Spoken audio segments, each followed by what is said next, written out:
Good evening students, कैसे हैं आप लोग। आशा है अच्छे होंगे। आप लोगों की पढ़ाई से चल रही होगी।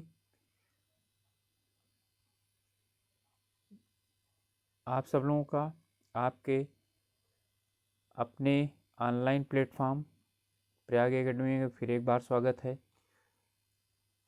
जैसा कि स्टूडेंट्स आप लोग जानते हैं कि हम राज्य व्यवस्था से संबंधित कुछ प्रश्नावली कर रहे हैं, तो उसी से संबंधित आज हम प्रश्नावली करेंगे नीति निरीक्षक के तत्व। ठीक है, तो राज्य के नीति निरीक्षक तत्वों की बात हम आज क्या होंगे करेंगे। तो चलिए शुरुआत करते हैं। ठीक है, राज्य के नीति निरीक्षक से तत्व से संबंधित प्रश्नावली। ठीक है, तो आप लोगों को सिर्फ 5 सेकंड दूंगा उत्तर देने के लिए, तुरंत उत्तर दीजिएगा। राज्य के निरीक्षक सिद्धांतों को भारतीय संविधान में शामिल किए जाने का उद्देश्य क्या है। राजनीतिक प्रजातंत्र को स्थापित करना, सामाजिक प्रजातंत्र को स्थापित करना, गांधीवादी प्रजातंत्र को स्थापित करना, सामाजिक और आर्थिक प्रजातंत्र को स्थापित करना। ठीक है, चलिए उत्तर बताइएगा इसका। इसका उत्तर होगा सामाजिक और आर्थिक प्रजातंत्र को स्थापित करना। दूसरा है कल्याणकारी राज्य की संकल्पना का समावेश भारत के संविधान में कहाँ पर है।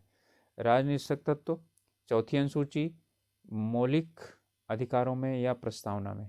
तो कहाँ पर है राज्य के नीति निरीक्षक तत्वों में, चौथी अनुसूची में नहीं है। भारतीय संविधान में राज्य के नीति निरीक्षक तत्व ग्रहण किए गए कहाँ से, ब्रिटेन से, आयरलैंड से, यूएसएसआर से यानी रूस से या फ्रांस से। तो किससे ग्रहण किए गए हैं, आयरलैंड से। ठीक है, चलिए आपका प्रश्न संख्या चौथा है।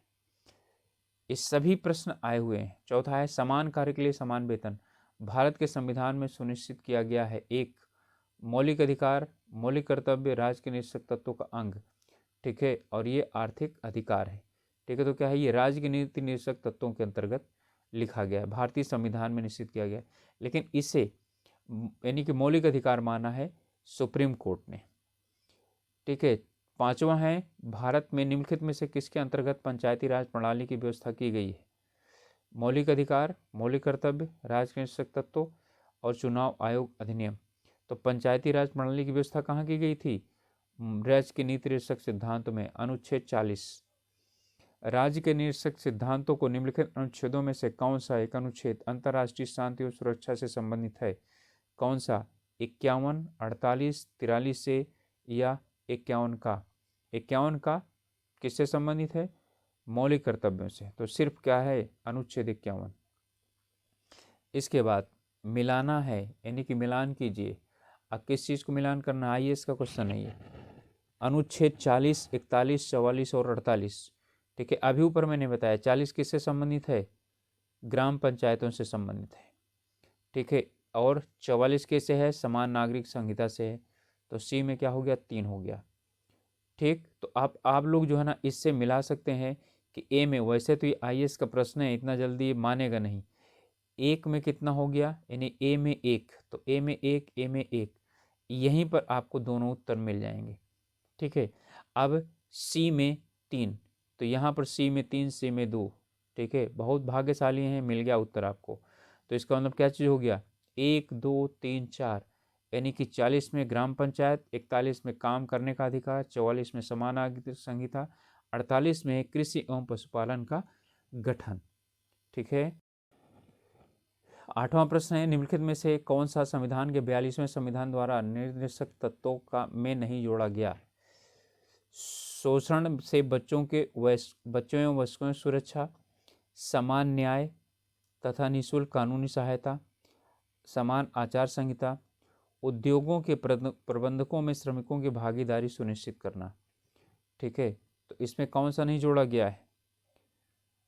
देखिए, समान आचार संहिता यानी सिविल यूनिवर्सल सिविल कोड, ये अनुच्छेद 44 में पहले से दिया हुआ है, इसलिए ये नहीं जोड़ा गया है। फिर बाद है बंधुआ मजदूर उन्मूलन अधिनियम संसद ने कब पारित किया था, 71, 76, 79 और 81। ठीक है, तो पारित किया था इसने 1976 में। जोखिम भरे उद्योगों में बाल श्रम का उपयोग निषिद्ध किया गया है।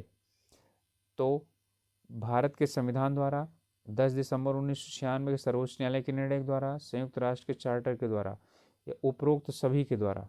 तो सभी सही है। भारत संविधान ने भी क्या किया है, इस पर रोक लगाई है। 10 दिसंबर 1996 को सर्वोच्च न्यायालय ने निर्णय दिया है, इसके द्वारा भी है। फिर इसके बाद आता है संयुक्त राष्ट्र चार्टर के भी द्वारा है। इसके बाद 11वां प्रश्न है, राज्य के नीति निरपेक्ष सिद्धांत किस प्रकार मौलिक अधिकारों से भिन्न है।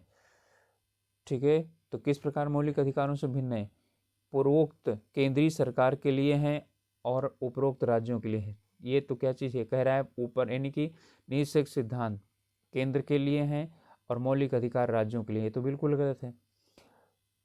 पूर्वोक्त संविधान का अंश नहीं है जबकि उपरोक्त है। ठीक है, तो क्या चीज़ है, ये संविधान का अंश कह रहा है नहीं है, और जबकि ये है। नीति निरपेक्ष तत्व, तो ये भी गलत हो गया। नीति निरपेक्ष तत्व प्रवर्तनीय नहीं है जबकि मौलिक अधिकार क्या है, प्रवर्तनीय नहीं है। ठीक है, तो अब यही वाला तो है, प्रवर्तनीय नहीं है और ये प्रवर्तनीय है, इनमें से कोई नहीं, ये गलत हो गया। आपका सी आंसर सही है। नीति निरपेक्ष तत्व प्रवर्तनीय नहीं है जबकि मौलिक अधिकार प्रवर्तनीय हैं। ठीक है, चलिए अब अगला प्रश्न है, इनमें से कौन सा या से राज्य के निरपेक्ष सिद्धांतों में शामिल हैं। मानव के दुर्व्यापार व्यवहार और बलाश्रम का प्रतिषेध, याद है, मौलिक अधिकार है। तो पहला ही क्या चीज़ हो गया, गलत हो गया। तो ये गलत है, ये गलत है। और अब यानी दूसरा देखते हैं कि मादक पेयों और स्वास्थ्य के लिए हानिकारक औषधियों के औषधीय प्रयोजनों से भिन्न उपयोग पर प्रतिषेध।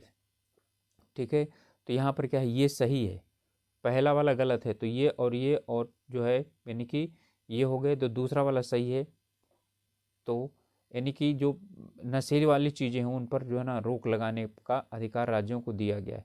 जैसे बिहार में क्या है, शराबबंदी लागू है, गुजरात में शराबबंदी लागू है। ठीक है, इनमें से कौन सा राज्य के निरपेक्ष तत्वों में शामिल नहीं है। तो कौन सा राज्य के तत्वों में शामिल नहीं है, मद्य निषेध, काम का अधिकार, समान कार्य के लिए समान वेतन, सूचना का अधिकार। ठीक है, तो कौन सा इसमें जो है यानी कि नहीं है, तो सूचना का अधिकार नहीं है, काम का अधिकार भी है, मद्य निषेध भी है, समान कार्य के लिए समान वेतन भी है। प्रश्न संख्या 14 है, निम्नलिखित में से कौन सा नीति निरपेक्ष तत्व नहीं है। शिक्षा का अधिकार, मातृत्व सहायता, बाल श्रम पर रोक, बेगार पर रोक, समान नागरिक संहिता।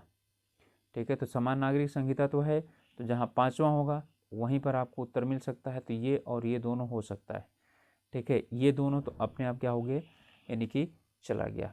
अब इसके बाद इसमें समान नागरिक संहिता की बात की गई है, इसमें तत्व नहीं है। ठीक है, तो अब देखिएगा इसका उत्तर, ये तो है ना, नहीं है वाला हमें खोजना है।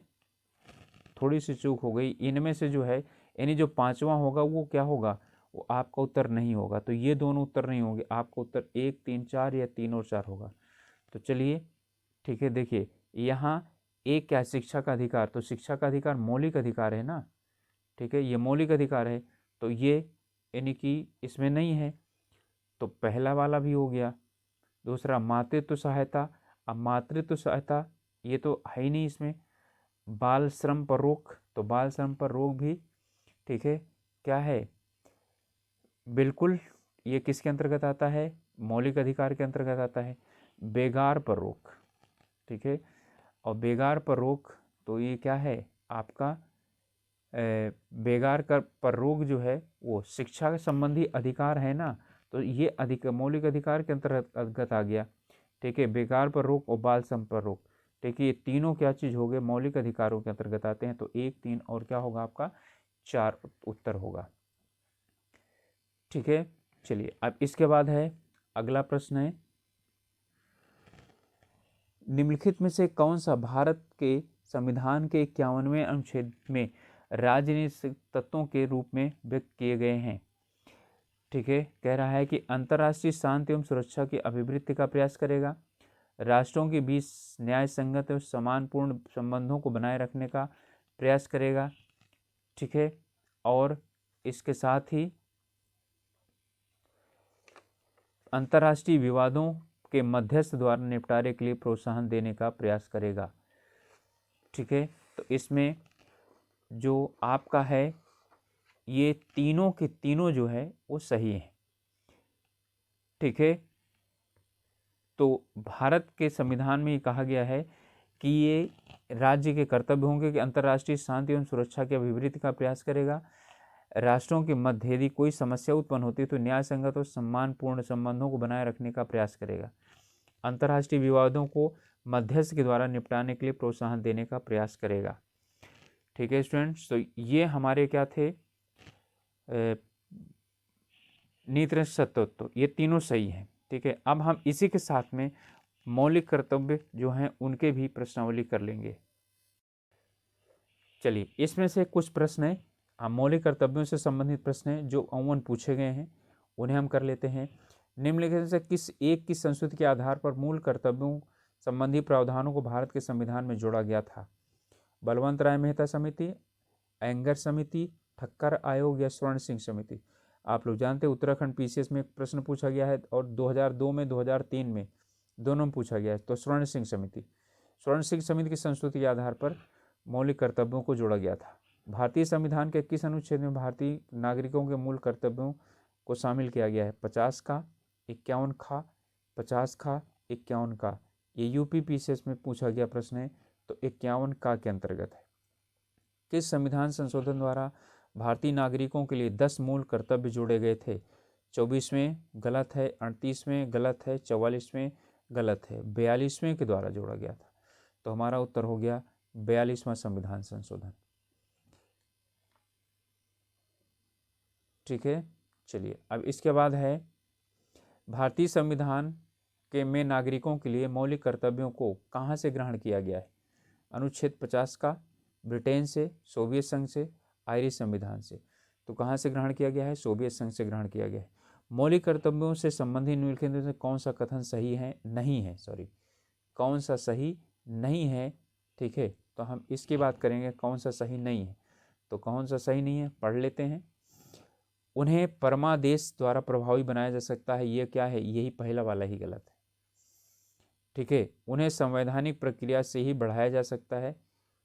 अस्पष्ट विधियों की व्याख्या के लिए उनका उपयोग किया जा सकता है। और इसके बाद है किसी विशिष्ट कर्तव्य का पालन करना संवैधानिक कानून क्षेत्र के में आता है जिसे न्यायालय निश्चित करता है। ठीक है, तो इनमें से कौन सा पहला वाला जो है वो गलत है? इन्हें परमादेश द्वारा प्रभावित बनाया जा सकता है, ये बिल्कुल क्या चीज़ है? गलत है। ठीक, चलिए छठवां लेंगे। छठवां कहता है, वैसे ये प्रश्न मुझे लगता है गलत है, कौन सा कथन सही नहीं है? और ये आईएएस का प्रश्न है, इसमें पहला, तीसरा, ठीक है, और पहला, तीसरा और चौथा ये दोनों क्या हैं?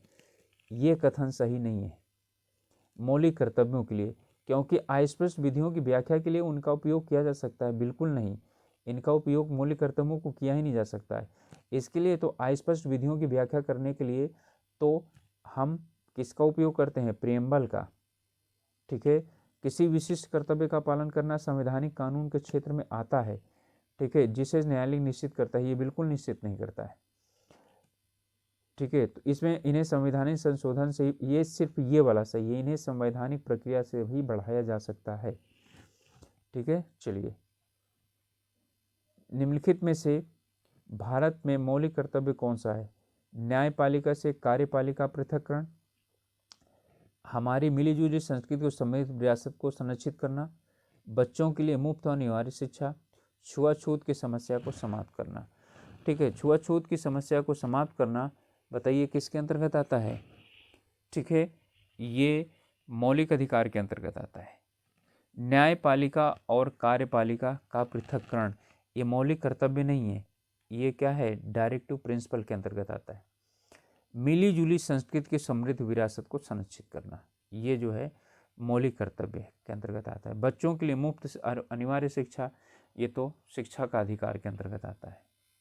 संख्या 7 है, भारत के प्रत्येक नागरिक का कर्तव्य होगा प्राकृतिक पर्यावरण संरक्षण एवं सुधार, ये शामिल है अनुच्छेद 21, 51 का 48A और क्या चीज़ है 56, तो किस में है 51 का में सम्मिलित है ये। निम्नलिखित कथनों पर विचार कीजिए। लाल बहादुर शास्त्री भारत के प्रधानमंत्री की कालावधि में भारत के संविधान में मौलिक कर्तव्य जोड़े गए 42 में जोड़े गए थे इंदिरा जी के समय में, ठीक है। और भारत के संविधान के अनुसार भारत के प्रत्येक नागरिक के लिए 10 मौलिक कर्तव्य वर्तमान में हैं, ये भी गलत है। 11 मौलिक कर्तव्य हैं, तो इसका उत्तर केवल एक सही है, गलत है। 1, 2 दोनों सही है, ये भी गलत है। केवल 2 सही है, ये भी गलत है। ना तो 1 ना ही 2, ये दोनों क्या हैं, गलत हैं। तो स्टूडेंट्स ये हमने अभी तक, ठीक है, राज्य के निरीक्षक तत्व और मौलिक अधिकारों से संबंधित जो अत्यंत महत्वपूर्ण प्रश्न है, ठीक है, उनका प्रश्नावलियाँ किया है हमने। और आप लोग इन प्रश्नावलियों को 2-3 बार देखिए, हल करने की कोशिश करिए, ठीक है। फिर उसके बाद अपने आप को देखिए कि हम कहाँ पर यानी पहुँचते हैं। इसके साथ में आप लोग पढ़ाई अच्छी तरह से कीजिए। इसे वीडियो अच्छी लगती है तो लाइक कीजिए, अच्छी नहीं लगती तो डिसलाइक कीजिए, और साथ ही साथ अभी तक सब्सक्राइब नहीं किया है तो सब्सक्राइब कीजिए। अपने जानने वालों को और अपने समूह में क्या करिए, इसको शेयर कीजिए, जिससे दूसरे लोग भी हम लोगों के साथ जुड़ करके और अपनी तैयारी कर सकें। ओके स्टूडेंट्स, मिलते हैं नेक्स्ट वीडियो में। तब तक के लिए take care and all the best.